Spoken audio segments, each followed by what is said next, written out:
First of all, I'm tickled to death to be back. A lot of old faces and a lot of new young faces. It's a great group. I think it's a great thing that Neil and his company have taken on.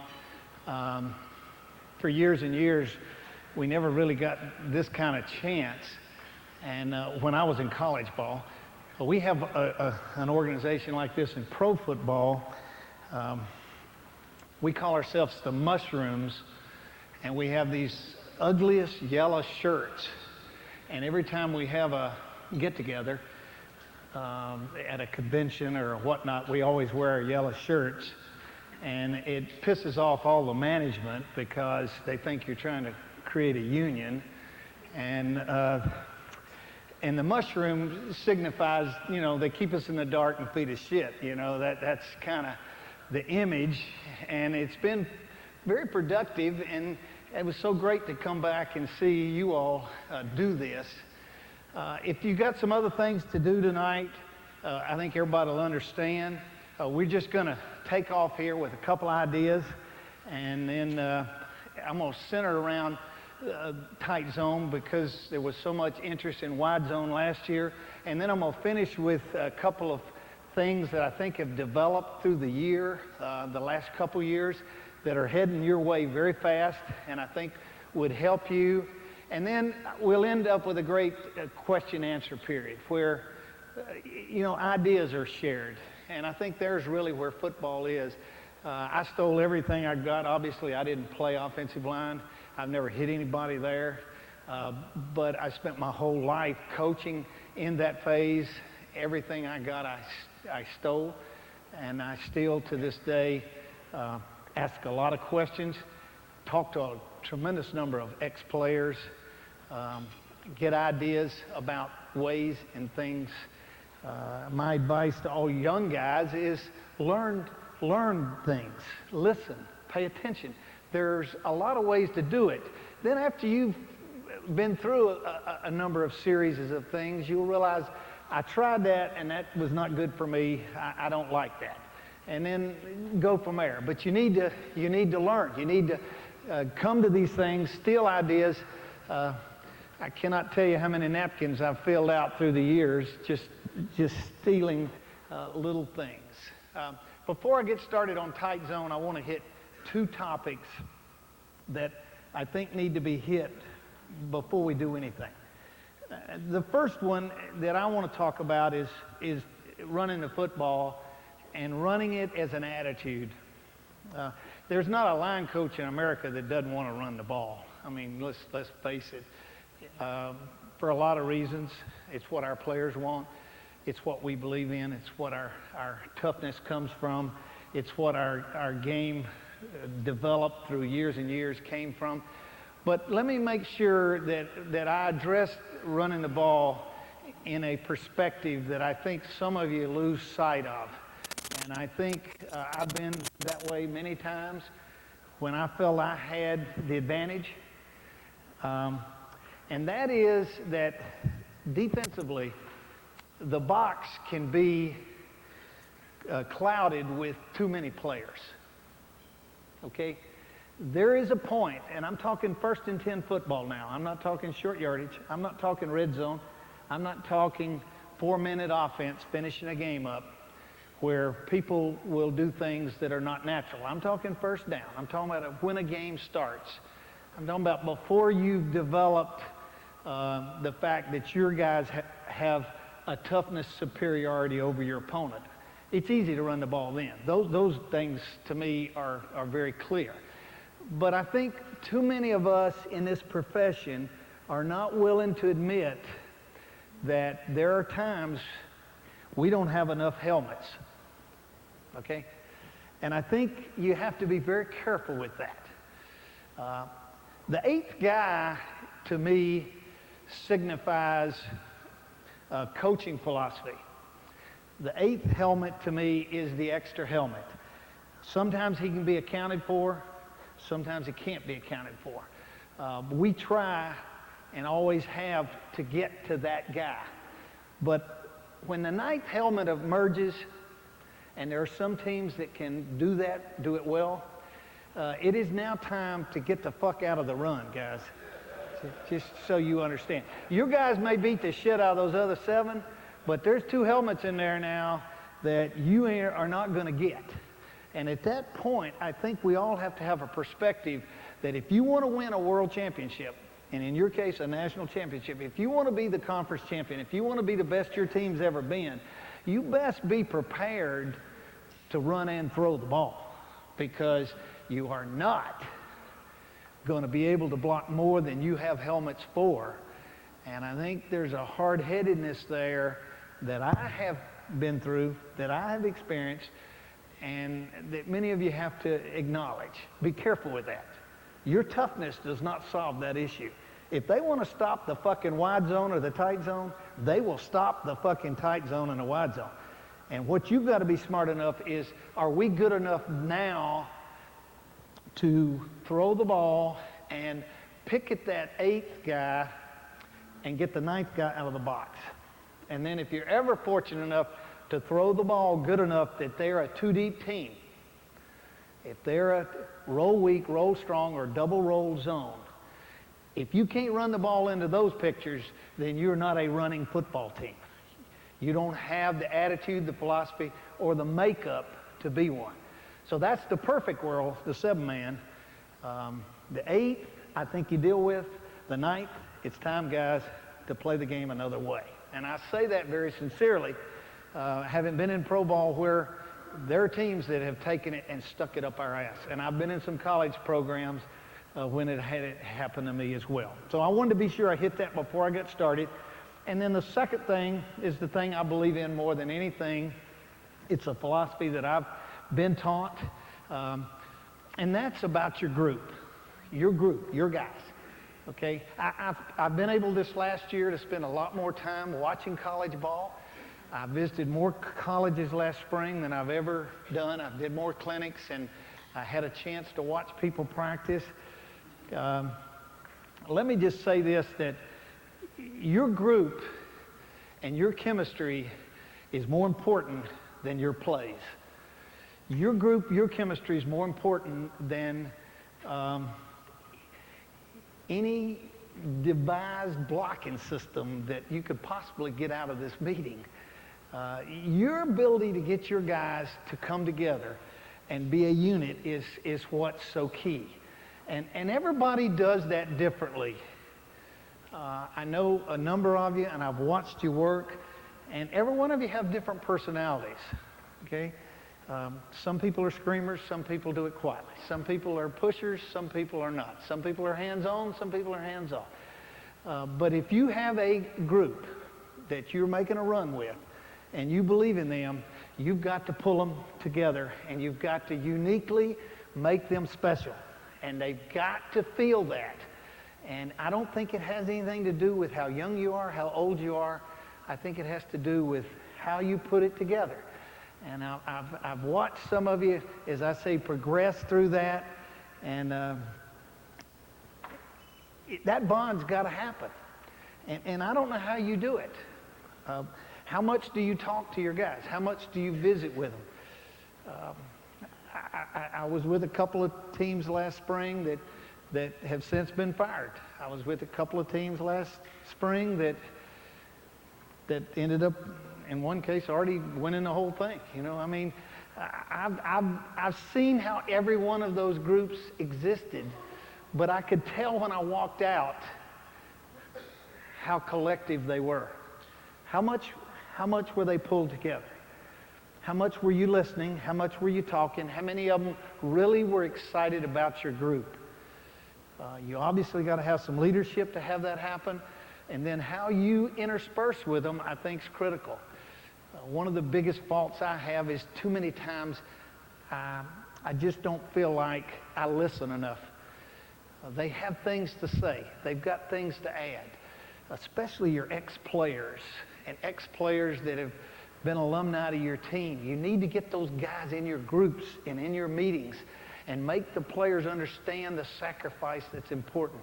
Sometimes they can do that and you can't. You know, you don't always have to be right, coaches. You don't have to have all the fucking answers. The important thing is when something goes bad, it went bad because of us, not because of them. I refuse to ever let my group be blamed without me being blamed. And I think that there's that chemistry that comes out of that that makes our group the most favorite and the most exciting thing in football. Because you're going to have the tough guys. You're going to have them. They come to you just basically because of the nature. And then it's a matter of how you formulate them and deal with them. Early in my career, when I was a younger guy, both college and pro, I spent a lot of time with them socially. As I got older, they didn't fucking want me around, and I still managed to pull them together in some form or fashion. Today, I don't get a lot of Christmas cards, okay? They hate me because of the way I treated them in some respects. And yet, out of that, they knew that I always gave them more than they were going to get normally. And I think you have to do that by taking part of the blame and by listening. So as we approach this thing of tight zone, I want to hit those 2 points. A, make sure you understand you can't run that motherfucker into 9 of them, okay? You can't run it into 9 of them. After you get them whipped, you can run it into 30 of them. But until the whipping starts, you're not doing it. And B, put your group together. Whatever you got to do. How many times you got to have them in your home? How many times you got to have them together? How many times you got to go do stupid bowling and giving out T-shirts and all that crap? All the ice cream, all the things that it takes to make it happen. I've been to a lot of topless bars with a lot of football players. And I would to the day I quit coaching because I was human, and when I fucked up, I admitted my humanity. And some of us don't do that very well. Some of us do it easier than the others. So as we start here, I'm going to go to tight zone, and I'm going to talk about it and give you some ideas with it, and then bounce on down to wide zone a little bit. Then head to a couple of things for blitz that I think I can share with you about running the ball into pressures and some ideas about those.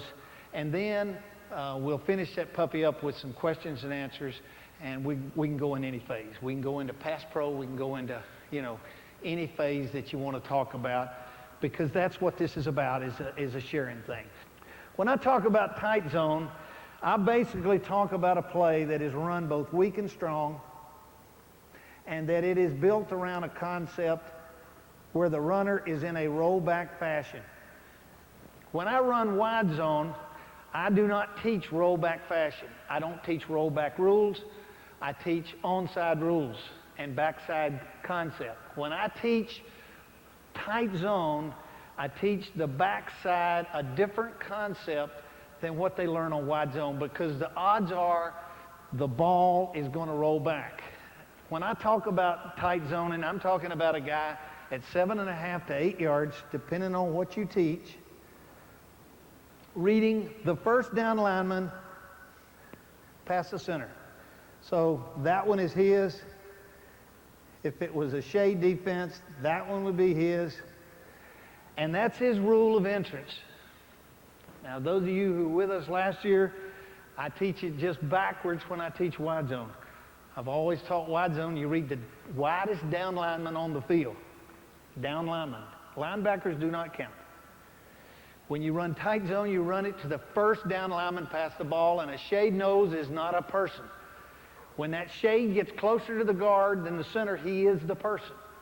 And your running back has to understand that. We simply do it by, we put asterisks on our drawings so that the player knows. Notice I went ahead and did it because that's second nature to me. And I tell our runner, just like I tell our lineman, just like I tell our tight end, just like I tell our wide receivers, because I coach the running game. When I coach this phase, I tell that motherfucker, you look at that one. If that one goes out or doesn't move, you go behind. It's a rollback play. And that sumbitch goes down, you read the next one going out. And when that play's over, he either was right or wrong. And too many people don't coach runners. And that's bullshit. That is bullshit. Runners can be right and runners can be wrong. Now, I will tell you this. If that motherfucker reads it wrong and he goes more than 5, shut your mouth. Okay? Shut your mouth. If I had Barry Sanders, I'd have been quiet a whole bunch of times. I didn't have a Barry Sanders. I had different kind of athletes. I had good players. When that motherfucker went out or he didn't go anywhere, we're bended behind. So our runner, if it's 1 back, 2 backs, it doesn't matter to us. We're going to read that guy with simply a plant, crossover, roll it at it, make a read, and if it doesn't pitch inside the read, you go back door. And we teach weak and strong the very same concept. So it doesn't matter to us whether there's a tight end to the play or not. Now, our landmarks of our linemen become very crucial because they have total different landmarks when we run it tight compared to wide. So virtually, let me just say it this way. If we were running tight zone, and this is elementary football, if we were running tight zone, we tell that guy that he steps with his near foot at the helmet of the down lineman, and if it hadn't happened by the time the near foot got down, then he climbs up on the linebacker. If we were running wide zone, we tell him he takes his helmet and he puts his helmet on the helmet of the first down lineman. 2 totally different landmarks. One of them we cross over, one of them we do not cross over. So our back foot never crosses on a tight zone play to the onside. If the center were the uncovered player, then the combination would look like this. He now is doing the same step that the guard would take. His near foot's going to the helmet of the first down lineman. If it comes inside, he hits it. If it doesn't come inside, it. Because you got to remember, they're blocking the same read that the runner is running. Does that make sense? So that there is no discrepancy about did he go in the right hole or not. And I know some of you guys get irritated as shit about that one. I don't like that. I don't, when that 9-on-7 film that we have at Denver and the places I've been, it was one voice. And that voice said, you read it right, you read it wrong. Your landmark was good, your landmark was bad. It didn't make a fuck what your scholarship was, how big you were, how important you were. You ran it the same way. So that is weak and strong in the concept. And this combination and that combination are taught, as well as the combination of tackle tight end. So that tackle steps are the same as the center's uncovered, the same as the guard's uncovered, and their landmarks front side are taught that way. If you have not made contact after the first step, it's time to climb, because the ball ain't going to that side, it's going back there, and it's taught as a rollback play. Is that clear? And weak and strong are the same teaching to the deal from a standpoint of however we do it. Okay, now I'm going to move this thing on, and I'm going to incorporate the tight zone variation, because this to me is what is so crucial about offense. Those of you who were with us last year when we talked about this, I don't like to change that part of football. I want to run 8 of these a day. I want to run 8 tight zones, and I want to run 10 wide zones. And if they play me looser than normal, I want to run more tight. If they play me tighter than normal, then I want to run more wide. So that is all built into the system. But I want to do them the same. The thing I want to do is I want to change up the formations. I want the formations to look different in each case. So when we talk about formations, here's my guy at 7.5 yards. I know that if I run the ball strong, I need the fullback weak. So if I'm going here, I need the fullback weak. I could do him from I could do him from strong motioning back. I could line him up in that formation. But I want to be able to run all of those plays strong out of that fullback being in every one of those spots. And I don't want to get into an argument about that. I don't want to have to fucking argue. We're better off if he's strong. We're better off if he's I. He's better off if he's near. If you can't teach all that, then to me, you miss the core. And I hear those guys say, well, we didn't put it in that way. Well, fuck. I mean, Jesus Christ, the fullback's over here. He's in the middle. He's over there. That can't be that hard, right? I mean, why? Because it may be that the best pass you had came with the fullback in the eye. Well, then you need the run to come with the fullback in the eye. Does that make sense?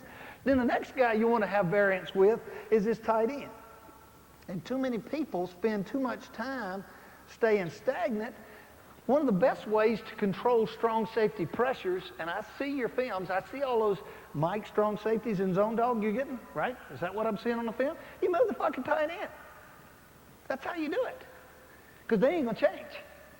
So you bring your tight end out on this side, you move your tight end over that way. If you want to run strong zone, you run it behind the Y movement. Because the defense ain't going to change it. They're going to run that son of a bitch out the backside. That's just the way my mind thinks, okay? And I want to do the wide zone the same way now. But the teaching of variations of that fullback and that tight end are going to change. And if we ran it in the first quarter this way, the next time we run it, we're going to run it this way. The next time we're going to run it this way. Because the runner ain't changed. He's reading the first down line and pass the ball. Boop, boop, boop. Same combination reads, okay? The next guys get involved are these wideouts. And I hear more comments about how did you teach that? What were you doing? How you do it? Hey, here's the way you do it. Here's how you teach it. X, you got the safety on your side. Z, you got the safety on your side. I don't give a fuck if they're in cover 2, 6, 8, 10, 12, 40. Fuck. You got the safeties. Make the corners tackle your tailback. Make the corners tackle your tailback. Now, you may not have a fullback in the formation because a lot of us play one back. I see a lot of you film. There's nothing wrong with that. So you simply replace this fullback guy with that wide receiver. Now, I know your wide receiver coach says, wait a minute now. Jonathan, he doesn't do too good at that. Bullshit on fucking Jonathan. Jonathan get his ass down in there too now. And he's responsible for being a part of the element. My favorite way of running tight zone in the whole wide world is this formation right here. Now, I don't care where the rest of them are, because however I did them the first time, I'm not going to do them the second time that way anyway. So I can have one on each side. I can put them both on this side. I can put them both on that side. I can put them both tight and motion one outside of the other one. I can motion them both wide and motion one halfway into the other. It doesn't really matter to me. I got my guy back here, 7.5. He knows when he goes up there what he's reading. The linemen know they're blocking that combination to the play side, and I'm going to take the backside when I get back. But that's my favorite way. And the reason is I like to coach this guy. And I like him to learn if the defense ever puts an end inside of a tight zone away from. So we teach our tailback basically. He goes to the line of scrimmage. First thing he does, if he's got a tight zone right, he looks to the left. Where is the end on the weak side of the defense? If that end's inside, his rollback is going outside the end. He knows that before he starts. Now, same steps. We don't change that. Same steps. We plant it, we cross it, we roll it, and we come all the way out the back edge. Okay? So this sumbitch is coming all the way back around there. That is, in my opinion, the biggest play in the running game in football today. That play right there that comes all the way out the backside. Now, we also tell him if that end on the backside, let's say we're going this way, lines up outside of our tight end, it ain't ever going out there. It ain't going out there because the tight end on that side is going to block the thing with check step inside out, and now the play's going to run off the back guard. Now remember, his read still didn't change. So whatever he had in the read system, if there's one right there, that's his read. If there's one right there, if there's one right there, whatever that read was, it's the same read. But he gets a pre-read on the weak side because if his front read doesn't happen, he takes it all the way out the back side. Now remember now what I said about the wide receivers. They got the safeties. So if there's two of them over there, the inside one's got the safeties. If there's one on either side, then they both have the safeties to their side. And it don't make a fuck where the safety's lined up. Sometimes the quarterback will run toward it based on game plan. Sometimes he runs away from it. Sometimes he quick counts it and lets it happen. Sometimes he long counts it and lets it happen, and away we go, okay? Now, I want to go to weak zone for just a minute. So I'm going to draw it this way. It's in my top 3 plays. I like wide zone first, I like wide zone weak second. I like tight zone weak third. That's the third best play in football, in my opinion. It covers more real estate. It covers more problems. It's the #1 red zone play through the last 10 years, in my mind. It's a 4-minute play that's sound. It runs away from Mike Strong's safeties. It takes a weak safety being in the defense up in there where the wide receiver can't block him. It's great to slot. It's great to creating slot. It's great to every friggin' formation you possibly can. The thing you have to do when you call it weak, in our mindset, is that this guy has the wheel backer. Sometimes we run it out of eye. Sometimes we run it out of motion. Sometimes we run it out of cross motion. Sometimes out of short motion.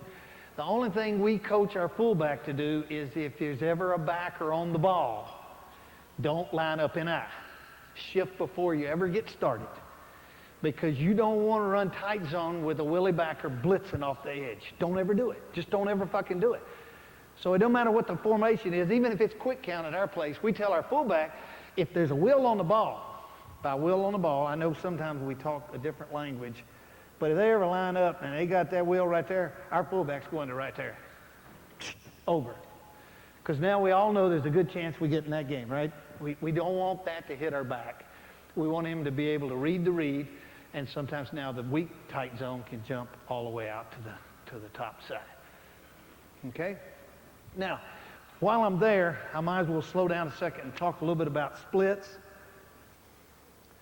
Somebody tonight asked me that question. I'm an 18-inch guy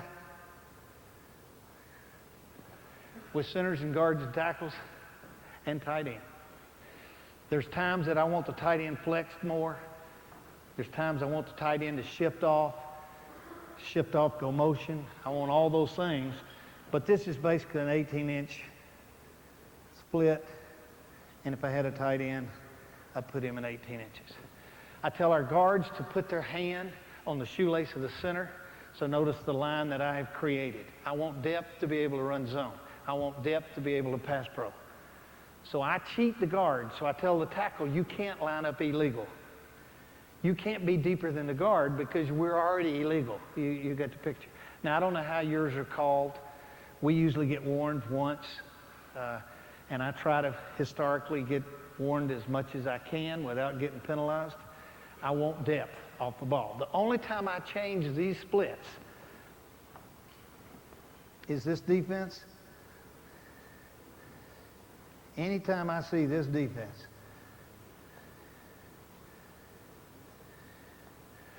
I oversplit this guy right here, and he comes out to here. Okay? And I'm talking about another 12 inches now. That's the only time. And the only reason I do that is because I never combination block that defense.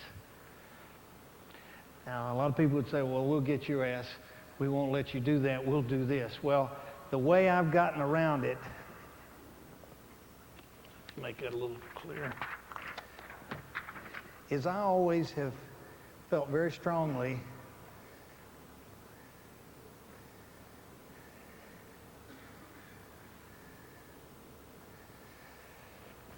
about the tackle to the open side being in an up stance. It's always been a trademark of something I've always taught. I think it's the hardest job other than quarterback on the field is to be a left tackle in a throwing offense. So my best player is going over there if possible, and I'm going to help him as much as I can be a pass protector. So I do all running game from an up stance to an open edge. Does that make sense? Because if I throw the ball, he's got the fucking problem. So it's out of these guys that I learned from some old, wiry, cagey players, one of which Jonathan played with, a guy named John Alt. John would say, well, it didn't take me long to realize that in that defense, those fuckers will go out there with me because they got contained. So then everybody would say, well, what if they shift the wheel up? Well, because I'm in an up stance, if they shift the wheel up, I take the left tackle and shift him down. Because now I know I'm in combination blocking. So I oversplit that defense. The rest of the time I'm 18, 18, 18, and I do not change that. Nobody else is up in our offense. We don't have our tight end up. I'm not saying it's right or wrong. And we don't have our tackle down if he's covered by a tight end. The one exception to that is if the rusher lined up outside of the tight end, then this guy would go up and pass. And some select runs. Because his kick, again, in my opinion, is the second hardest thing in pass pro. So I try to solve that by putting him in a position where he's got a better chance. Question on that? Anybody? Does everybody see what I just did there? And as I said, because I'm up and I'm not in combination, the wider I get him, the bigger the running hole is, the bigger the other combination is. The other point that I thought was worth talking a little bit about here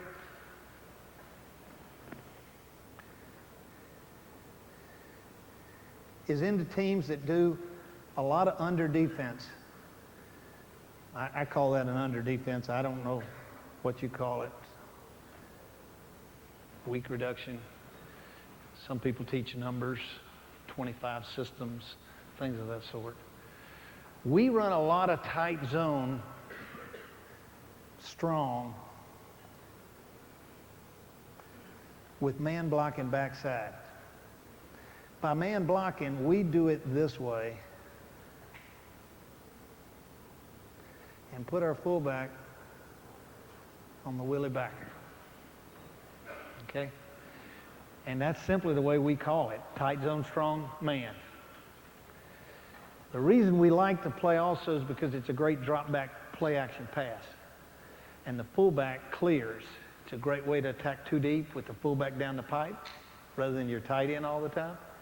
You get a second way to attack too deep defenses. You get a second way of run blocking, and we actually run block the pass with everybody but this left tackle. So we need to play in, so we run an awful lot of that because it helps us wherever we go. Okay? Now let's go to the backside blocking of a rollback play. Now last year I spent a lot of time talking about wide zone cutting on the backside. We've had a tremendous history of that at Denver. The rules are changing drastically as I stand here. They're trying very hard to eliminate cut blocking in professional football. I think it's because the defensive linemen are big whiny babies and they have more clout with the player association than the offensive linemen. We're getting fined a great deal about it. Most of it is because of my insistence. I try to tell them to tell the players it's not their fault. They're ordered to. It's that crazy fucker over there. It's not me. I don't have anything against you. I don't want to hurt you. You know, I mean, I'm telling you the real picture here. I had a number of players this year get fined with some really ugly-looking cut blocks. But one of the things that happens with cut blocks, and I'm totally sure of it, is the defenders get nervous and they play softer. They play with their hands. They play further off the ball. And when they do those things to stop wide zone, then I think it has helped our tight zone play. Because obviously, if you told me you're going to line up a little deeper and you're going to play with your hands to keep me from chopping your legs, then I got a better chance of knocking you off the ball because you've already lined up deep. Does that make sense? So when we teach our backside blocking schemes of zone, we teach it that way. So I'm going to draw a 25 front and run it weak and show you the combinations. I don't think I'm giving you anything here that isn't fucking everybody's football in the world. Tight landmark, read the same one that the tailback reads, fullback. He goes out, or he doesn't move, you go in. He goes in, you go out, because the runner's reading you. He's got the same read you do. This combination right here is where all the savage cutting goes on. So noses tend to play a little softer on us. There's nothing there that isn't from elementary, junior high school, and junior college football. And the decision now goes to what do we do back here? And we base all of that off the presence of that person. If that person has depth, then we man the backside. If that person doesn't have depth, we have to account for the eighth guy. So we then would work a combination toward him. Does that make sense? I think that's pretty clear. We call that at the line. We do not call that. We try to do a lot of quick counts so that we can catch it before it comes down. And if it comes down late, we let it go. The wide receiver's still trying to get there. But if they're in any combination with these guys doing this shit, you got to get to him, and our tackle and tight end have to work that together. Okay? When the play is run strong, well, let me stay weak. I'll stay weak here. When it's run weak into this defense, I did a mass oversplit. And obviously now I work that combination with the fullback over. A lot of times that one will be there, and so it's this combination. And now these are scooping to that one, and he's man blocking, and we tell this runner, just like we did in that 2 tight end attack, if he's inside and your read tells you nothing, you get out the back door. If your read told you to go outside, you go outside.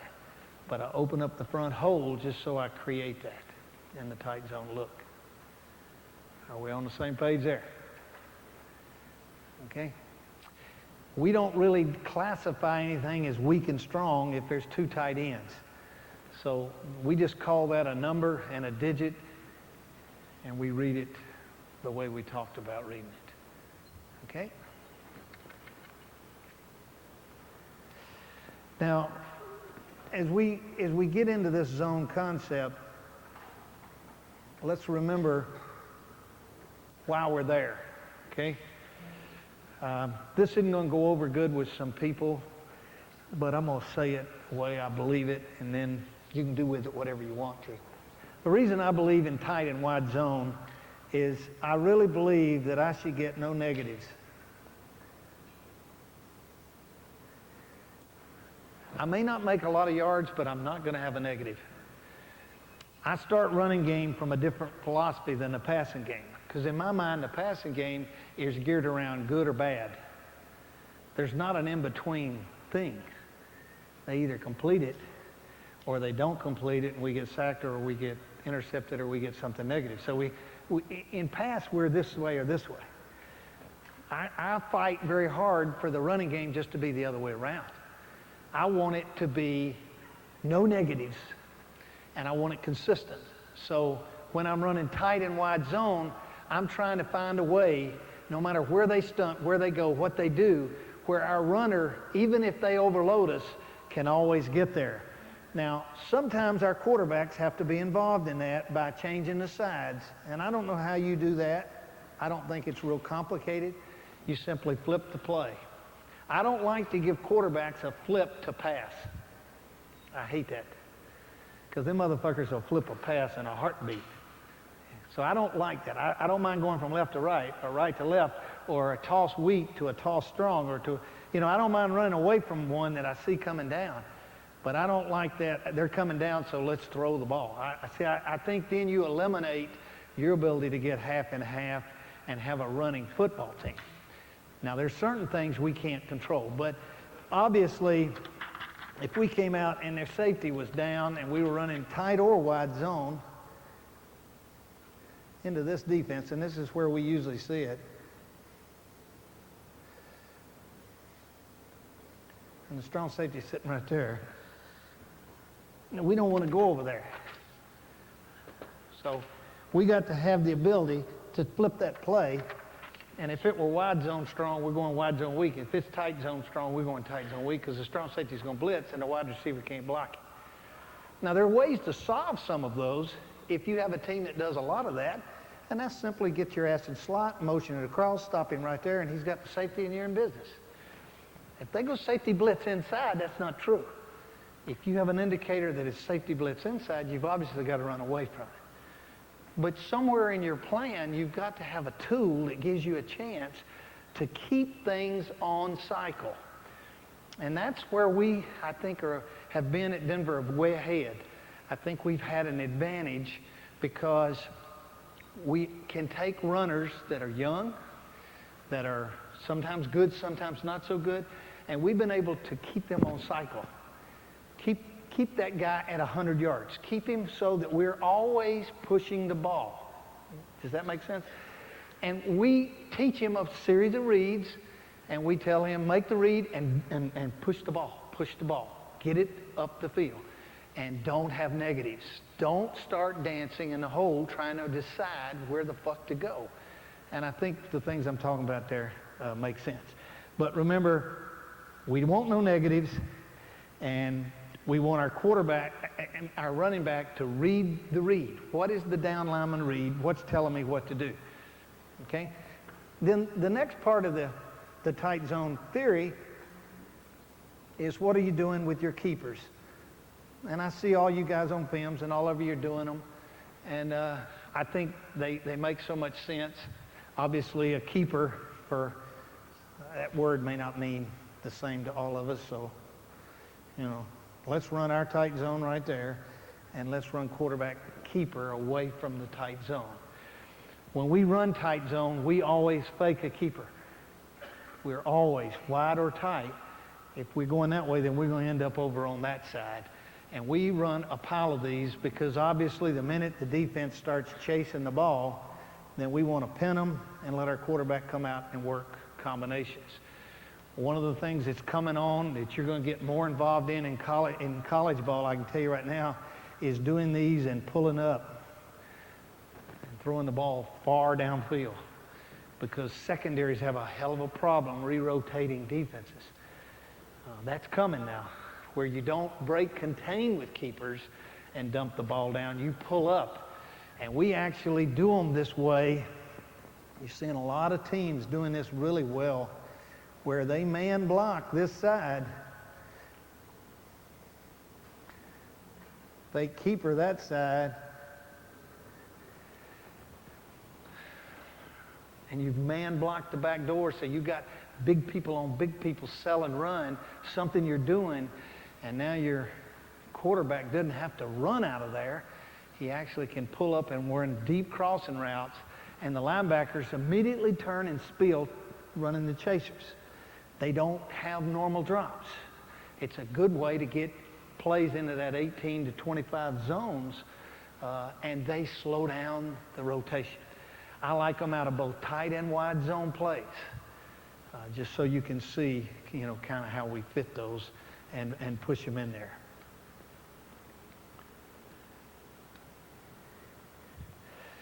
The next phase of tight zone that you have to talk about,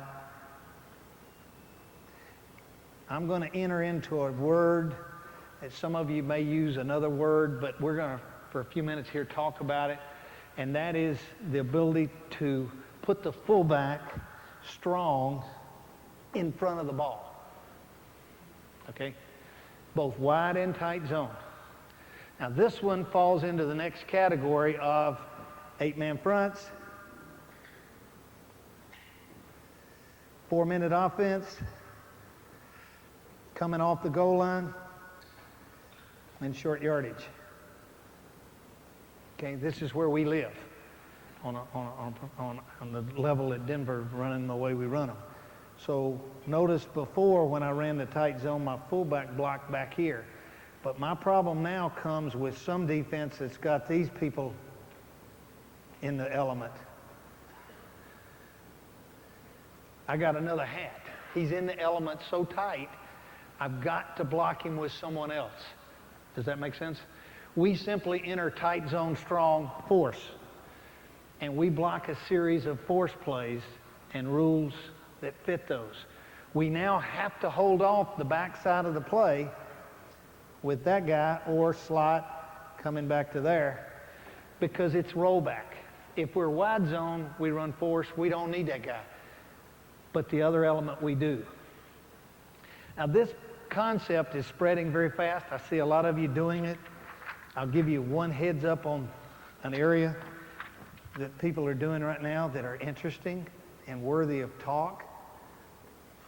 But let's say you came up and they came down the other way, and you're heading for force. Everybody see what I've just done? Their 8-man front came down weak, because that's the way they called it. they're going to live in it. Now, one of the things that people are doing today in force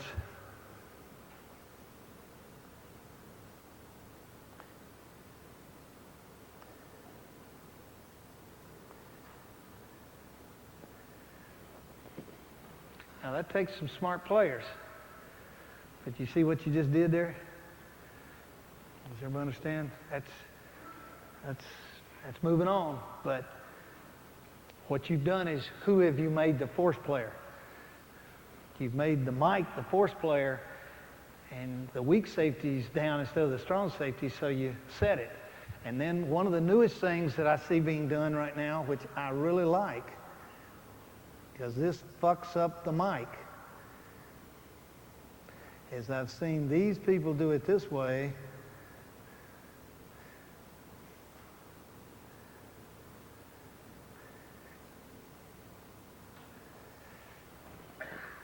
And the Mike backer doesn't know what to do with that guard read right there. So what you've done is you've taken force and you've transferred responsibilities of guard and fullback. Now you talk about fucking up a Mike. What does he think he's got to do? He thinks you're running not tight zone, but wide zone. So where's his plug lane? He plugs in a hole, and the fullback hits him right in the back of the fucking head on a short yardage play or a 4-minute play or a coming off the goal line play that are crucial. Now, those two little adjustments that have started, you've got a heads up on. Again, let me give the same speech. If there's 9 of them motherfuckers in there, you better head another way. You know, you better come up with another little plan. Unless the short yardage or red zone are coming off where you don't care whether you make 2.5. You'll be happy with 2.5 yards. But you can't live on that in 1st and 10, you know. And all of us have experienced that. And I think it makes a lot of sense.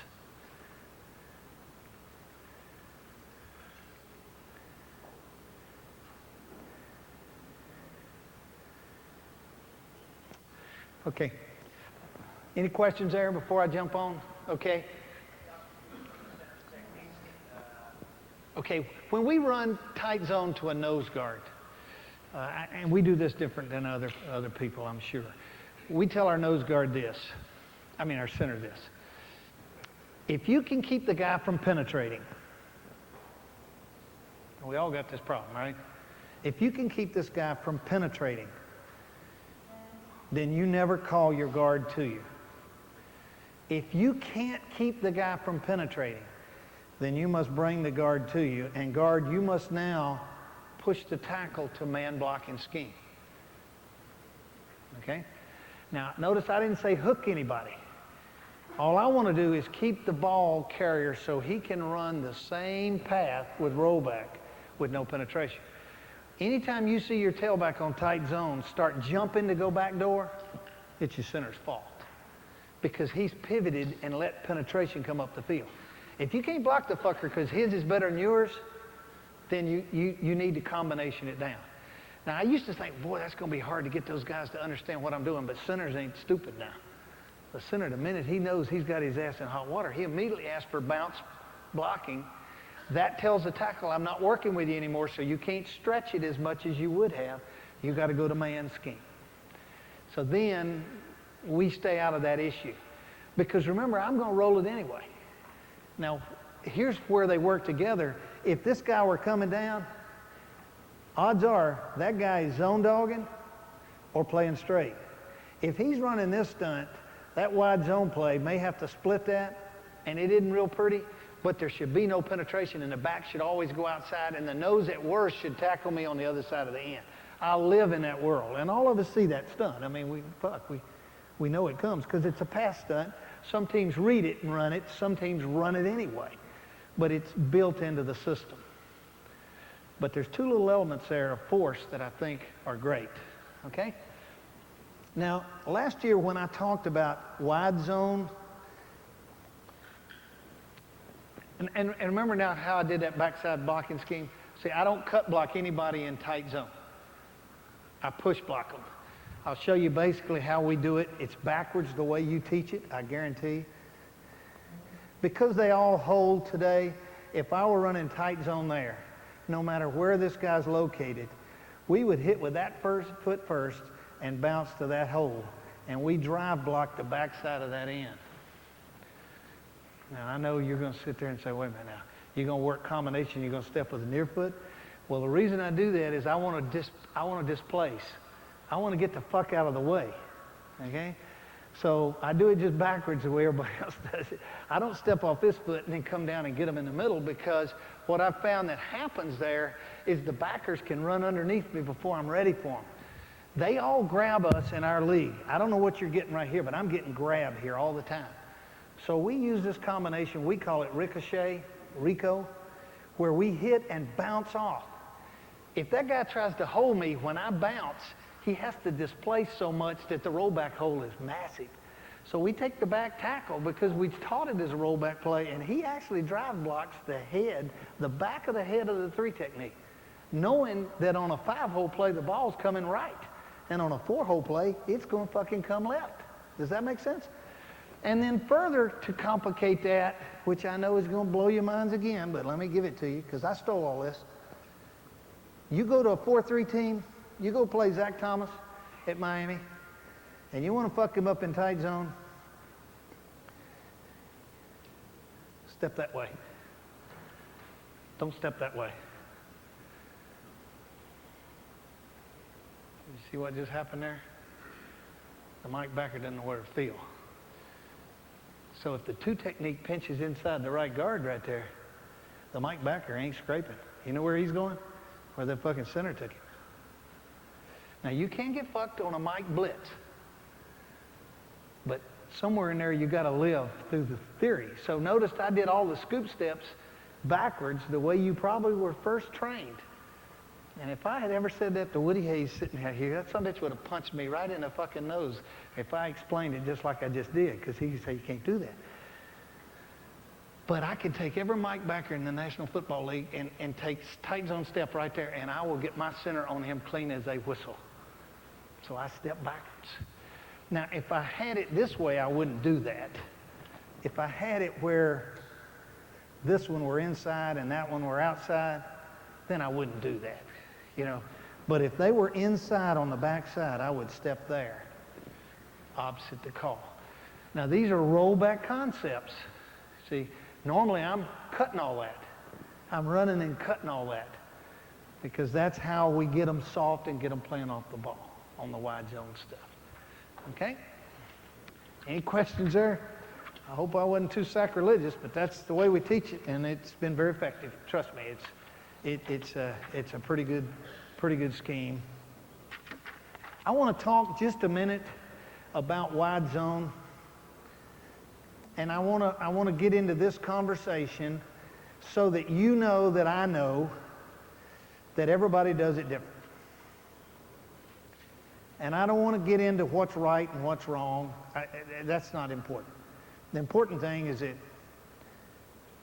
that you do what you believe in, okay?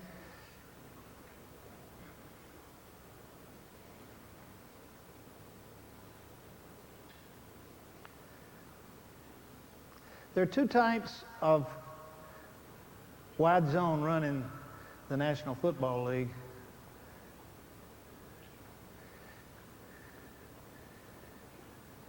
I term all of these a form of bounce. Does everybody see those 3 pictures? The runners don't run the way I teach it. They run this. They go downhill, bounce, read a hole, and get it north. Okay? On all 3 of those pictures. Notice at the bottom, the guard couldn't pull, so the center pulled. The second one, the guard and the tackle are twist blocking. The third one, the guard's G-ing, tackles down, ends on the end. Does everybody see what I did there? Now those teams, that's the Pittsburgh Steelers. That's the Indianapolis Colts. And they fucking do it good. And I see some of your films and some of you guys run it good. Okay? That's not Alex Gibbs. You know, I don't do that. And the reason I don't do it is I don't have enough time to teach that G and T, that T and E, that C and G, and that T and E. I don't have fucking time to do that. I don't want that. How am I going to argue with Jerome Bettis, right? How am I going to argue with, the Miami kid over at Indianapolis, my God, Marshall Falk. They don't run it much, but when they do, they're awesome at it. Ours are not geared that way. Ours are zone concept. Landmarks are wider than the ones I taught with cuts on the backside, but we run landmarks, straight diagonals. So our runner never runs what we call bounce. So our wide zone is not of that theory. And I'm not going to say there's a thing wrong with those, because those teams are better than our teams at times. Their runners run for more than ours do. I just think, sorry, but I think there are negatives there. And I think they take too much time to teach. Now, what I mean by negative, if one of those combinations fucks up, I lost 3 yards, 4 yards. See, I don't want no 2nd and 13. I don't do that. My fuck up is 2nd and 9 and 2nd and 8, because I'm going sideways, okay? And I'm going to do it a lot more than they're going to do those, because I'm only running it one way. So I'm not going to get into arguing that. I could get into a million, and I'm not going to tell you I'm right and they're wrong. I'd be stupid to do that. If you're interested in that, you need to go to those kind of people and study, because they do it great. They're really amazing. We don't teach it that way. We haven't taught it that way. Our head coach gets very frustrated. I do know one thing, the runner can't do them both. Because you're going to get him so frustrated with steps, weak and strong, that he can't be right. So whatever you do, do a system and stay with your system. The reason I am so sure the other way is because the combinations that I've done so much of, I mean, that's done over and fucking over to the point that we have consistency. Do they all work? Do they all bounce out of there? Do they all look like a highlight film? No. If we have time at the last, I did bring the wide zone reel from 2 years ago that we cut up and brought in here, and it'll show you good ones and bad ones, good and bad techniques, but you're going to see very few negatives. Terrell Davis went 4 seasons without having a negative run in wide zone. Now that's hard to do, but that's the crux. And it doesn't matter whether it's 1 back, 2 backs. It's the same concept, it's the same teaching, and these are all cuts back here. See, all of this combination that I just got through doing is a form of cut blocking by the backside tackle, by the backside tight end, by the backside guard, by the center and the front side of the set. Does that make sense? Now, the reason I brought this up at all is I wanted to show you that there are some people that have a 3 technique that we can't block. He's better than my guys. Now, I'm sure you guys have some of those, right? When that motherfucker, when you turn that film on, and he's usually a 3 technique, if you ever notice. He's across the ball, and he done hit us in the nose, and we ain't got out of our legs. And I know I got Johnny Tutu at fucking left guard, and I got to go play the game, right? I got to go fucking play. When they play the national anthem, you know they got to run out there, right? So my guy's going out there on a 3 technique I don't like. We do it weak side to a 3 and a 9 in to guys that are better than we are. Because if I get them playing cut blocks and I get them playing double zones, then I got a chance to hook them. Now, I may not get him hooked. I may end up going out there to hook him and then turn him out and the toss comes behind. Now, why can I afford to hook block him is the ball isn't run behind us. It didn't run down here. It's going this way because we tossed it. So the very minute we get into wide zone problems and we got somebody we can't deal, you're going to see the ball being pitched a whole bunch more. Because now there's not a penetration because the ball's wider. You got the same back, right? He's your best player. Fuck, or you ain't got the right one. I mean, he's got to be a great player in any of these systems. But that wide zone concept of going there is the way to solve the 3 you can't block. Because you ain't gonna block him one-on-one. You aren't gonna do it. I promised that I'd take just a little bit of time and talk about one new play that's come out in pro ball against blitz man-to-man blitz situations. And I'm not talking about just nickel. I'm not talking about 3 wides. I'm not talking about 4. I don't care what's on the field, okay? But they're a blitz situation, and I know they're coming. This play, out of your best formation of force. Now, why do you think you've got the force formation up there? Because you're anticipating blitz, and you obviously want to block the strong safety. You got the picture of what I'm saying? So you're putting the game away, or it's 3rd and 4, and this is for the fucking marbles, right? I mean, somebody's got to get it done. Now, the blitz situations you can get into sometimes are guessings. You don't know which way they're bringing it. You don't know whether they're bringing, Sam with the strong safety outside, with a Mike strong safety. So I always bait them. This is the way we've devised the system. Everybody in Pro Ball's running it, and I see you all just starting. But I want to bait them into thinking that we're going to run wide zone force and get a hat for every guy. And they're going to stay up for a long time now getting a blitz that's going to stop that sumbitch, because they got to win too, right? I mean, they got to blitz and get that one. And what's happening is generally we get corners in man-to-man coverage, and what everybody's doing, I'll draw it to this defense. It doesn't have to be this. It could be 1 back, 4 wides. It could be any one of these fucking things. I mean, it don't matter. If that's the blitz that you're seeing, it's coming. And what everybody is doing is they're motioning somebody or lining up in tight alignment, like maybe. And when that guy comes in man-to-man with him, he cracks on the end.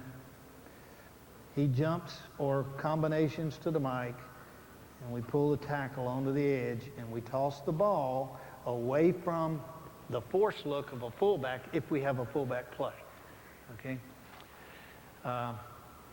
If you aren't doing any of that, you need to get started.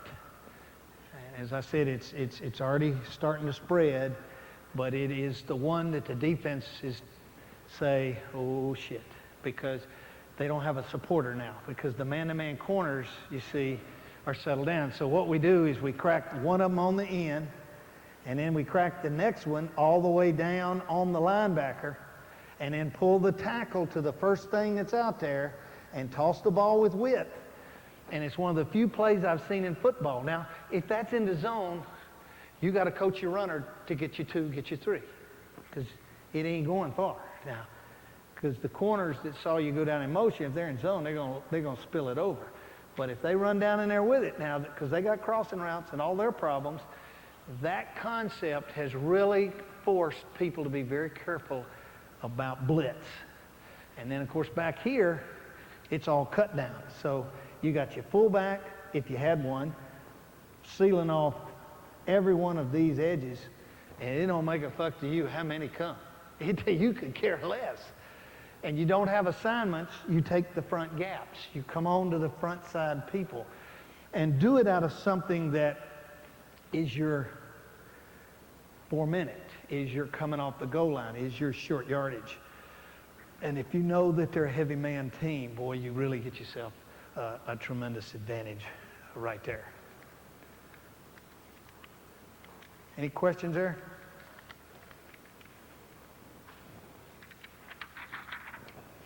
Okay. Now, what I did there is I jumped into a little bit of wide zone and then did that toss and pitch play. The reason I have 2 words there, and some of you probably looked at me like, what does that mean? Well, if we toss it strong, we call it one thing. If we toss it weak, we call it another. So the terms tell us which way it's going, and we don't have a lot of confusion. But I gave you that for the 3 technique. I gave you the tackle pull-in play for blitz.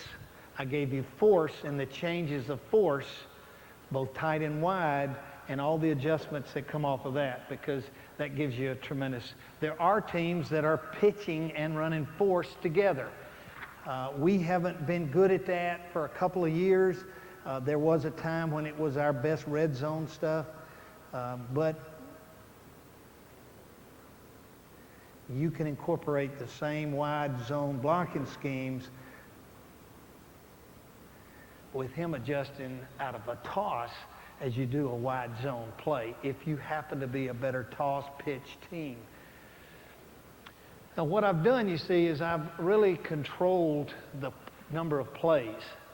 I don't believe in plays, I believe in formations. I'm not a big counter guy. I run some, but not a lot. I think they're big little. I do love that tackle pull play because I think you will always get something if your receivers come down and crack. Sometimes your tight ends moving are better than your wide receivers moving. Sometimes your fullback flanked out is better than they are flanked out. And then for those of you that do some no back, it's a good place when you get one of these displaced defenses with nobody here and you motion your tailback back here. A lot of ways to do things. You see what I mean? You got things that aren't too hard to time up, and nobody had to learn any new plays. They're doing what they've done, and I think that's the secret to, especially up front guys. I see some of you being great counter teams. I see some of you being great draw teams. Other than lead draw, we're not a big draw team. One of the things that's going on in our league the last 2 or 3 years is running draw, and I'll share this just a second. Basic draw, onside, taking the tight end and turning the Sam backer loose and going to the strong safety, just turn him loose, figuring that he will not know what the tight end is doing. So he either drops or he covers, but he sure as shit doesn't play run. That's the only draw we run. We run it weekend strong, just like most of you guys do. But that with the tosses and the force and the tackle pull and wide and tight zone out of mass formations is kind of where we make a living. Okay? Any questions there? All right, let's jump on that film real quick, like now watch a couple. All right, take that back, please. We were talking about cut blocking on the backside. You can see the left tackle, left guard. Again, motion, that's good. Whoa.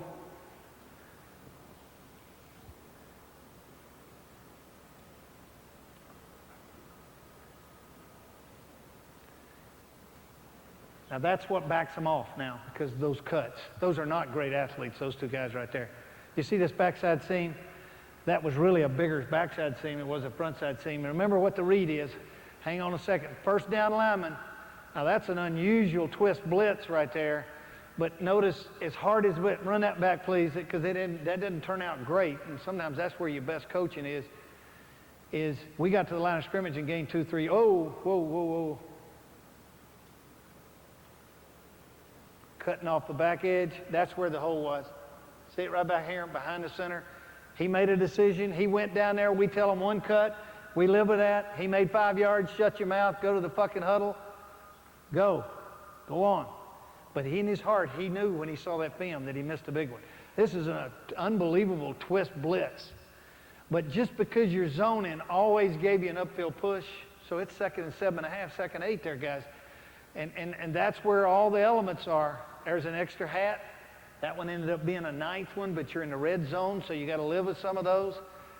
We teach a bounce play to the strong side. Again, the cuts on the back side. Take it back, please. Okay.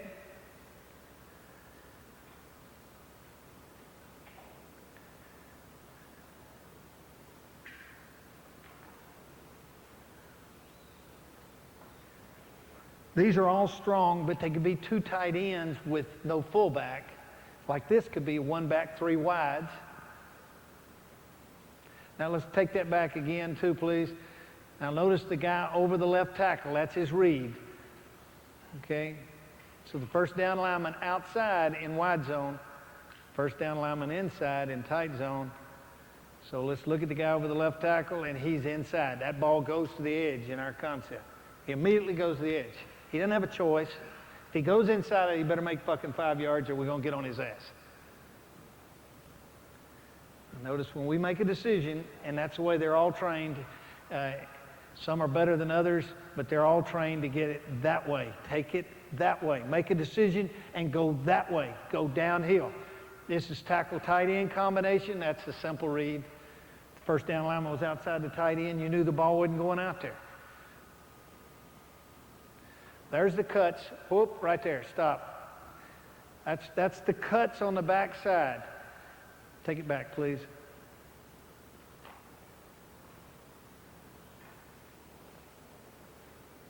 Okay.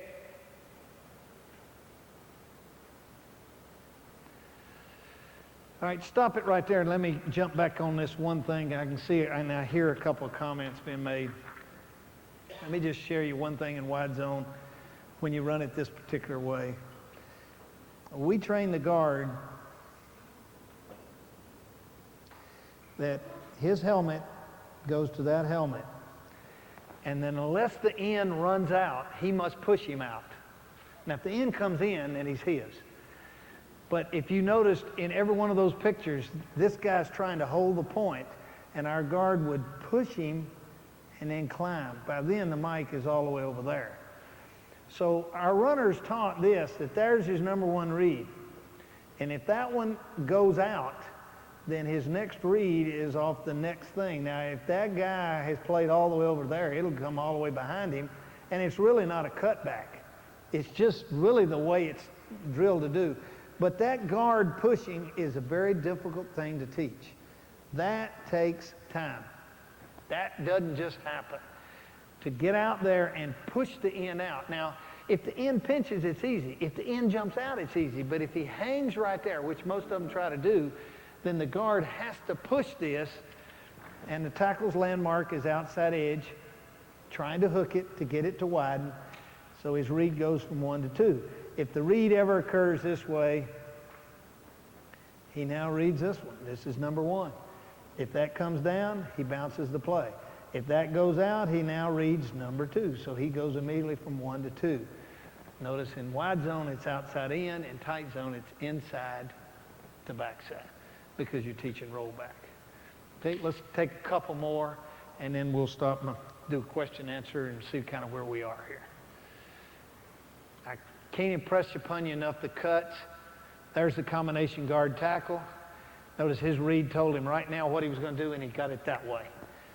We don't notice, you're not going to see a lot of double cut players here. We don't allow that. I mean, we try our best not to get it. You're going to see formations coming from everything.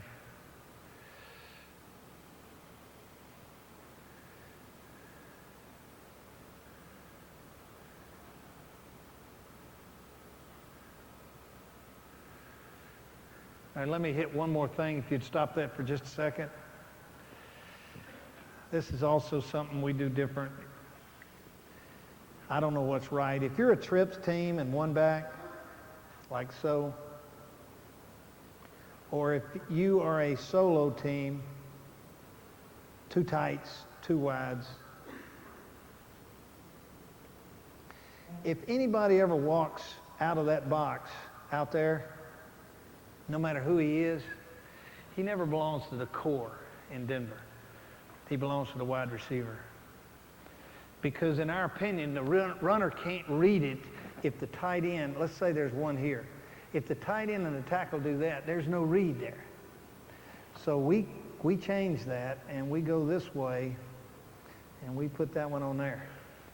Now, our receiver coach ain't real happy about that a lot of times, but that's just the way we do it. We don't want our runners seeing a picture that is foreign. So trips creates that. 2 wides to 2 tight ends creates that. Sometimes in motion, they move out because we're going to be mass, you understand? But we don't have him in the element. And the tackle tight end watch that motion guy or watch his alignment, and they now go to the next one. Now, we don't try to change the backside bumping. because it's too hard. They can't see that shit. They don't know what happened over there. So we don't try to incorporate a new set of rules behind because of the front side backer. But if you ever played us that way, we'd turn him to the wide receiver and run off whatever we saw. So if that backer ever walked out there, if he's right there, 3 yards out there, he's his. And these work the combination to the next one. Does that make sense? I'm not saying it's right. I'm saying it's right for us. And it took us a long time to convince our receiver corps that all they had to do was shield block them anyway, because we're in positive category. A lot of people won't buy that now. I mean, your head coach he may say, we're not doing that. Well, trust me, it is much simpler, because what technique now is that tackle and tight end doing? See, they're doing what they did over and over and over and over again every Monday, Tuesday, Wednesday of practice. I mean, they're doing the same fucking thing, and they got damn good at it, okay? All right, you can run me about 2 more shots, and then we'll stop and go to questions and see where we are.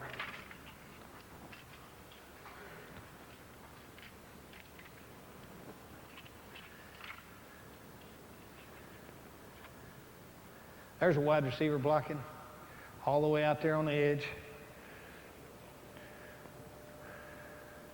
See, they don't block that core. That wide receiver is wrong. He should have gone down and take that one back, please. See, this 94, he's never in our core.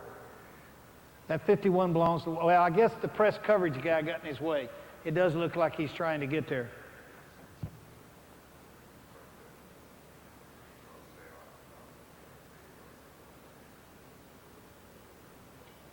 And you always have that problem of where is he, where isn't he?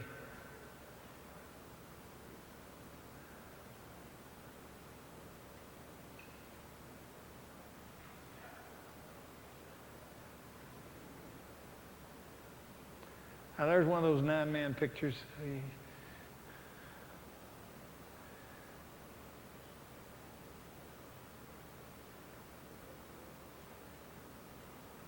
See the left guard, take that back, please. Just watch that push so that read is clean onto that left tackle. Make the picture for the runner as clean. See the right guard right there? He's pushed it as far as he could push it. The tackle didn't get it locked off, but he tried.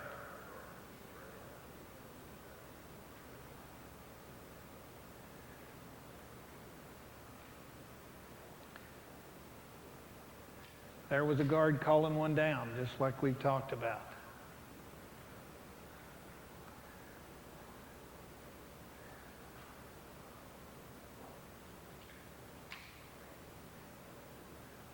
Okay, you can stop that right there. Thank you. Okay, let's go to some questions and answers, and if we need to head in another phase, I'm here to do this, so.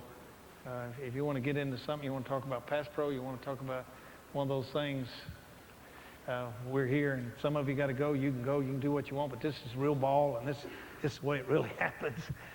This is the real deal. I've got a couple of overheads here to answer them as best I can so we can get started. First of all, just the topic of tight zone. Anybody got an issue? Okay. His landmark, his steps, his crossover, and his roll are always the same, weak or strong. So however your running back coach teaches that play, I personally think it's an onside step, slight crossover, plant, and make the cut. I think you take that step, but your eyes are reading the first lineman past the center to the backside, okay? So I'm going to line up at 7.5 to 8 yards deep. I'm going to take the same steps from an up stance or a down stance. If I were a fullback, Woody Hayes would have taught old fullback, rollback the same way we just got through talking about. Plant, cross it, plant it, make a read. If it's not there, it's back there. And that's the way we teach it. And I think most everybody, now, every runner does them all a little different. When we run wide zone, if you'll notice, our runners in wide zone actually turn. They turn their hips to get their landmark. Our landmark in wide zone is the tight end's ass. And if there is no tight end, we run the same path as if he were there. because we don't want the mesh of the quarterback to change. Some of the teams that run bounce run it differently. That's the play that bounce it out. If you notice, Indianapolis is a lot deeper than Pittsburgh, but they are of the same nature. They don't want to get there too fast because the linemen take time to pull, and they do it very effectively. Okay? Tight zone keepers, how are we on that?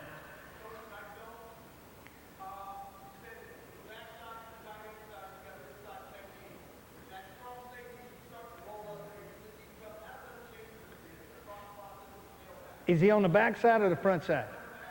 We tell the wide receiver that he drops steps and he goes down and he doesn't try to cut him off. He tries to pin him. We actually want to pin him inside. It's going to look strange, but I'll give it to you. So if we were in two tights, two wides, and a strong safety, we're all the way down on the ball, we go down and pin. 7 is going to be inside probably with the safety down, right? I mean, most people would do it that way. So our runner immediately starts, plants, crosses over, and he's going to roll that son of a bitch all the way out behind, all the way past the strong safety. And it's our wide receiver's job to drop step and get his ass all the way down there. That's the best I can tell you. Yeah. Uh-huh.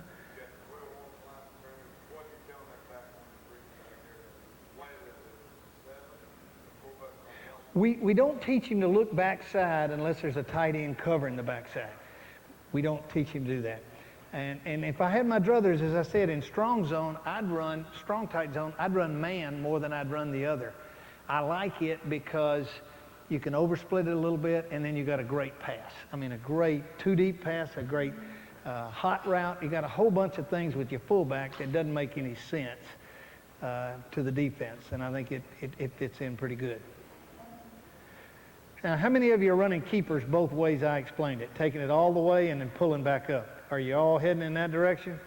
Because, boys, that's frying the defense right now because their secondary linebackers don't know how to interact between depth and taking the crosser. Because, see, when it starts, they don't know where the ball's going. So if you're not using those pull-up, rollback keepers to mix with the full keeper going to the edge, then you're in business. Now, there are a lot of teams today also doing those as nakeds. There's some gambles here, but if you got one of those athlete guys, this has been one of the biggest mismatches we've had through the years is to come out in our force alignment, fake the force, and run it naked. And usually what we're doing is starting here and coming back right there. That's been awful good to us. That's been awful good.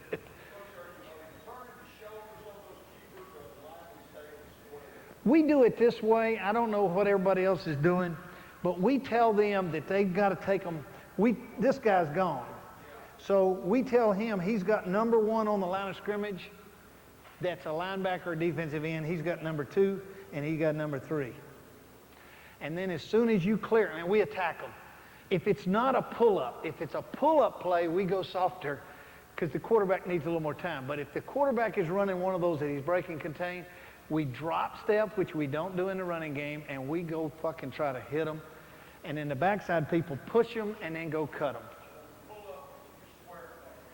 Yeah, I mean, I try to tell them that it's a wasted play and to try to hurt one. I mean, really go get one.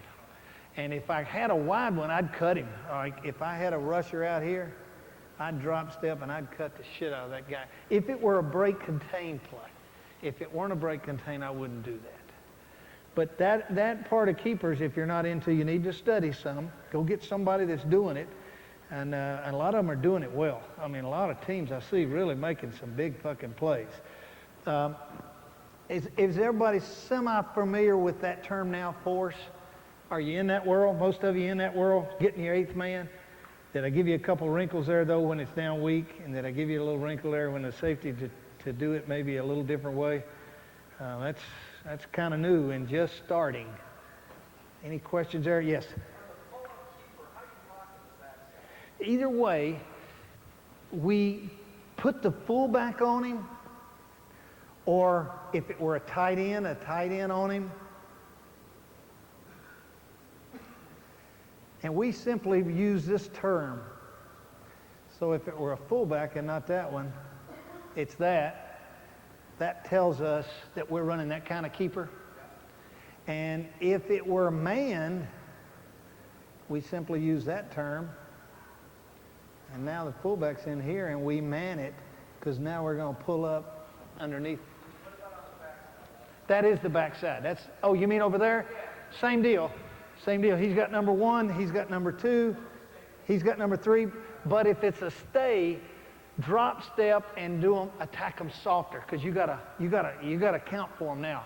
Because your quarterback, when he fakes and rolls back, he doesn't see back here. That's not fair to him. He can dodge these, but he can't dodge those fuckers back here. So we have a term that tells us to go number 1, number 2, number 3, and we push it all the way across there. Does that make sense? I mean, you can kind of see what I did there. So we can man it. We can man it with the fullback. We can man it with the tight end. And the quarterback simply with a stay call would tell us to pull up under it.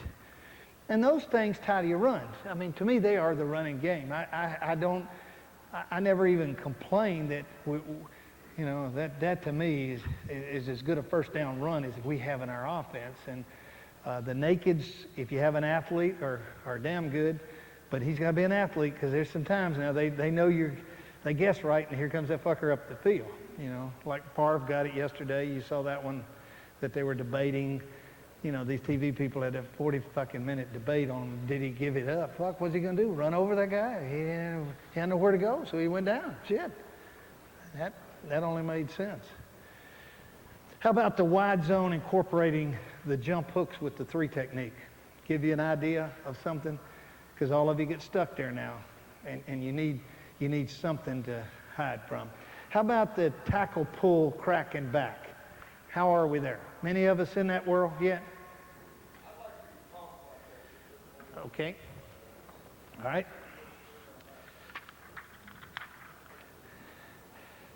Now, I don't know where this got stolen, but it crept into Pro Ball, not this season, but the last season heavy.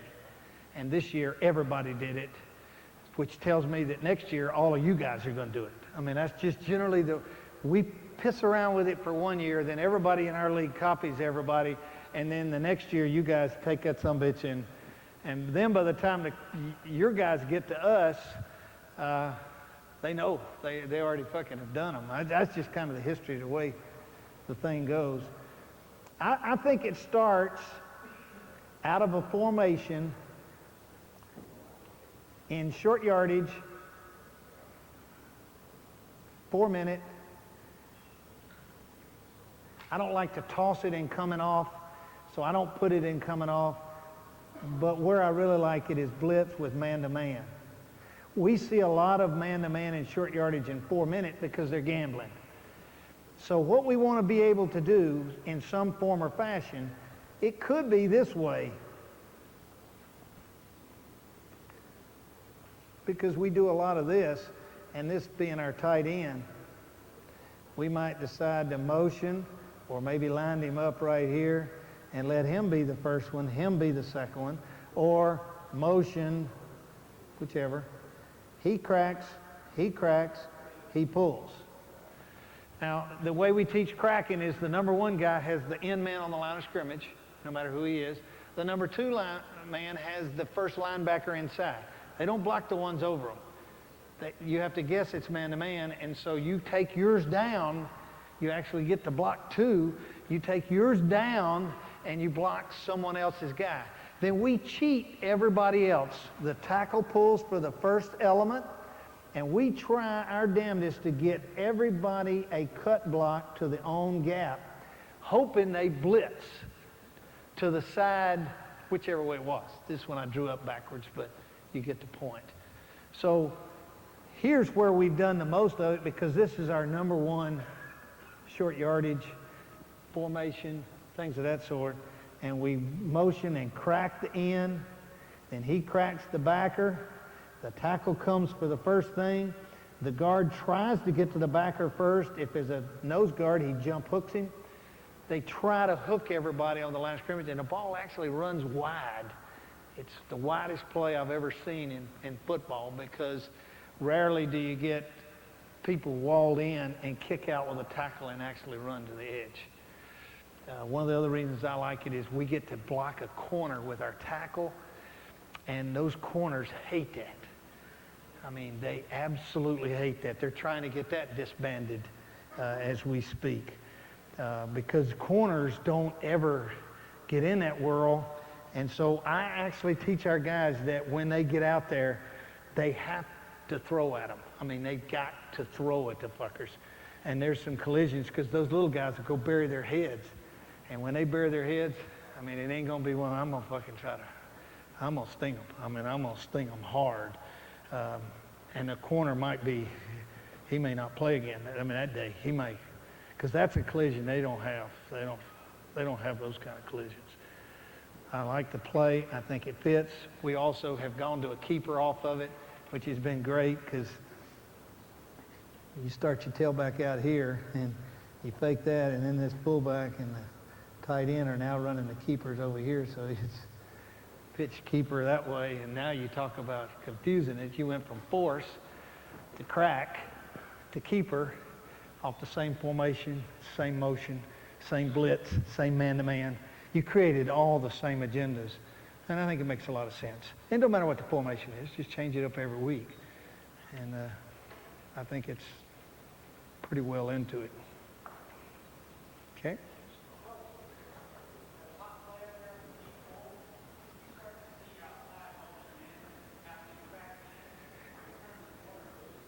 Well, see, I'm guessing he's in man-to-man coverage. Okay? So, for instance, let's say we lined it up this way, and he's on him, and he's on him, and he motions in here. That fucker's going to come in, and that guy goes to crack. He doesn't know whether he's running a crossing route or not. So that corner, he don't want to hit anybody anyway now, or he wouldn't be there. And so he's down in here, and this one's going to block that backer, so he goes down in there. And so many times my tackle has pulled out there over the last couple of years, and there's literally nobody out there because they were locked up in coverage. And then obviously your quarterback coach is going to have that motion to run a pass. I mean, a flanker drive or, shallow cross, all that shit. That's all fitting into the groove, and what you're making everything look the same. And remember, I'm guessing man-to-man. I'm guessing blitz. It's 3rd and 4, and this play is going to win the game or lose the game. That's where I went to. And I got the ball into somebody's hand. I gave him space, nobody in front of him, tackling, leading, and here we go. Does that give you a little more? Does that help you? Yes, sir? We tell the first cracker, you take the wheel. We coach our guard, because that happens in blitz now. He's exactly right. If we had lined it up like that, and then suddenly, that guy shifts up out there like they were doing down to you in the spring, remember in the 4-3, Artie, when they were doing their 4-3 like that, then this guy would crack him. He would reach all the way to there, and he would reach all the way to there, and if it were bubbled, he pulls, he cracks, he comes to that one, and that guard reaches and cuts, anticipating the end pinching with a wheel blitz. So that's how we answer it. We don't do it on in-man on the line of scrimmage. We do it, doesn't matter what the position is. So the crackback is on that particular person.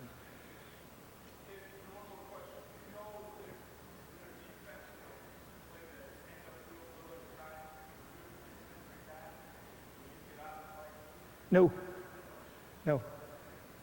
When we call this one, we live with it. As I said, we just teach our runner, if it's ugly when you get out there, get that sumbitch up that field, make us 2, and let's go on to the house, and let's go. Let's punt the ball. A lot of fucking 3rd and 4s you don't get 2 on now. And a lot of times you're just happy they didn't throw that fucking ball downfield, get intercepted, now you're in big trouble. I mean, it's for blitz. It's for those situations that you get yourself an advantage in. Any questions there? Okay, I'm going to end it real quickly with some of these ideas.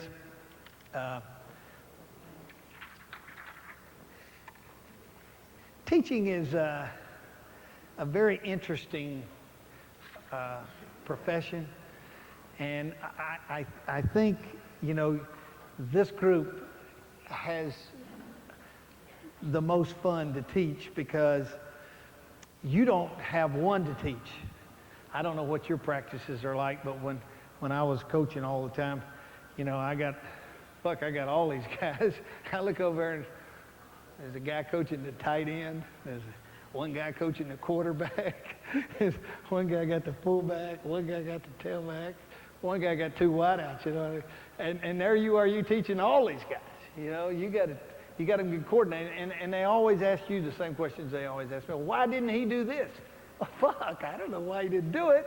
And I'm going to get it corrected. But it's very hard to get people to learn and teach. Now, I don't know how you do it.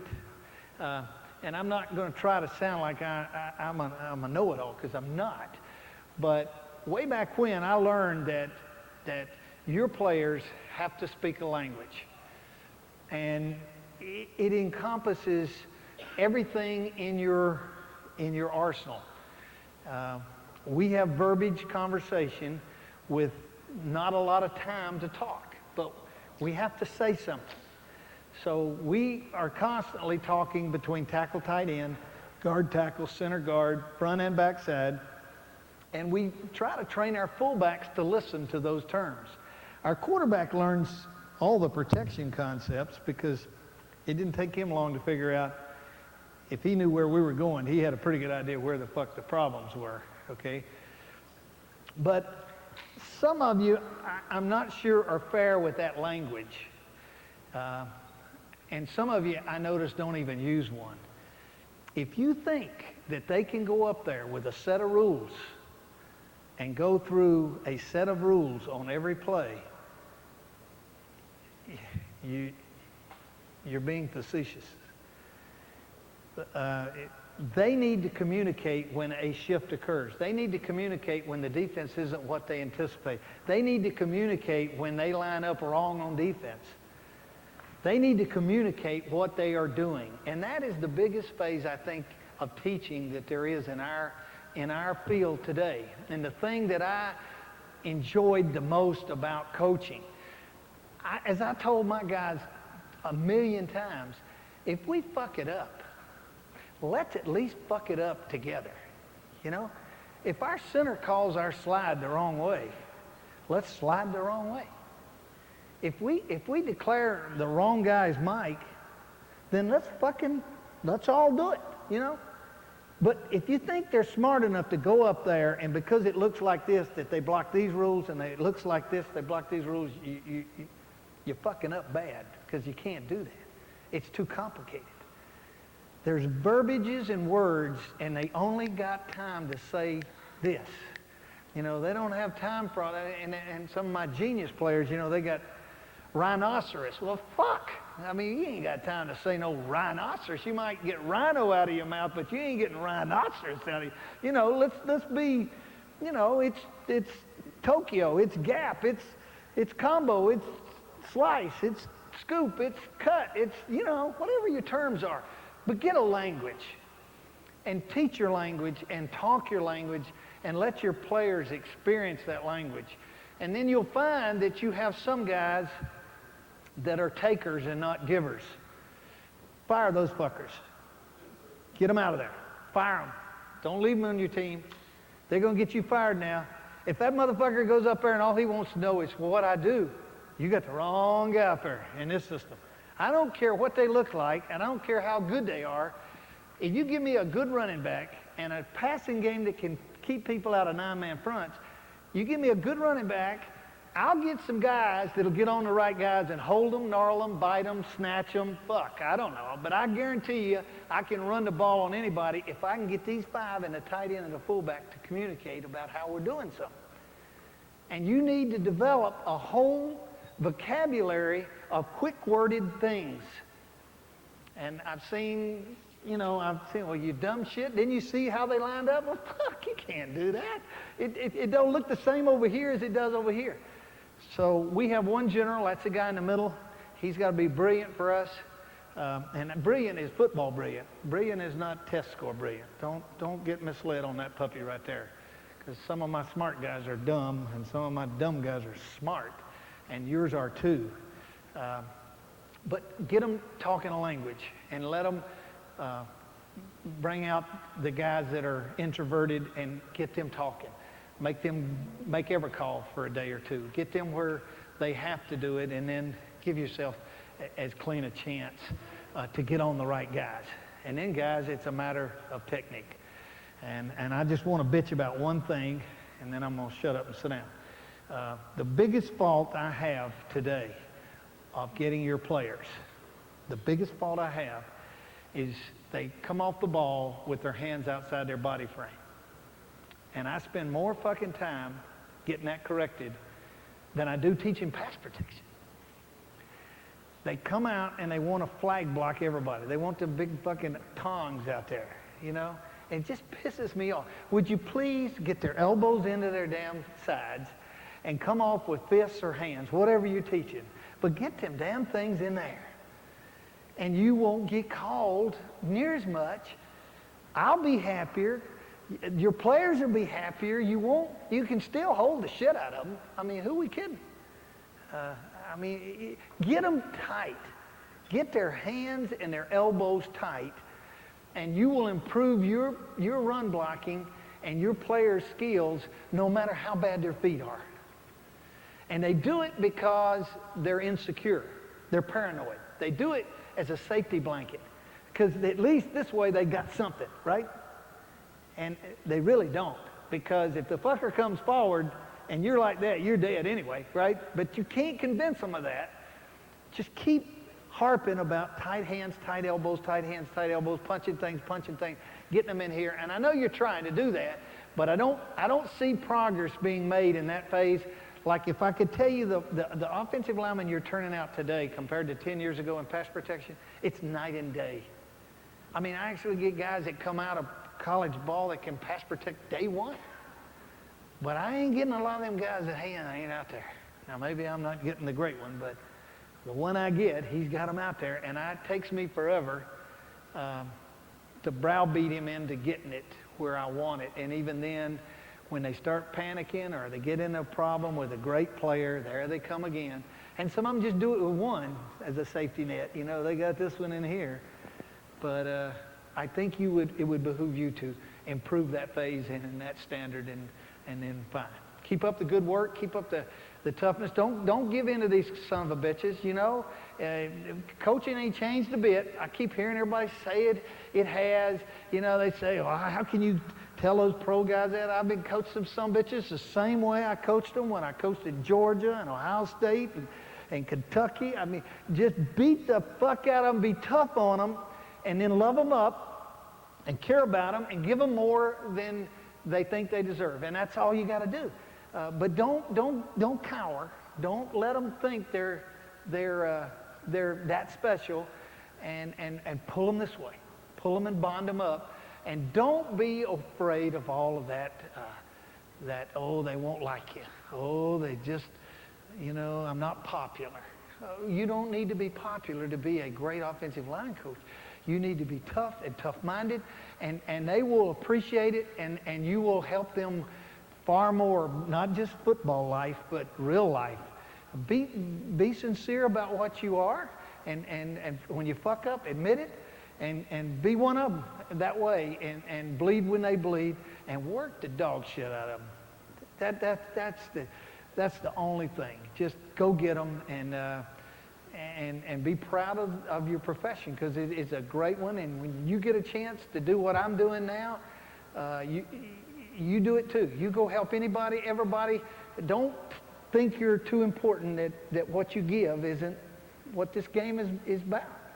And don't give in to them some bitches now. God damn it, we're the last core of the fighters, and just don't give in and get those wide receivers blocking somebody now, and you'll be in good shape. Thank you, guys.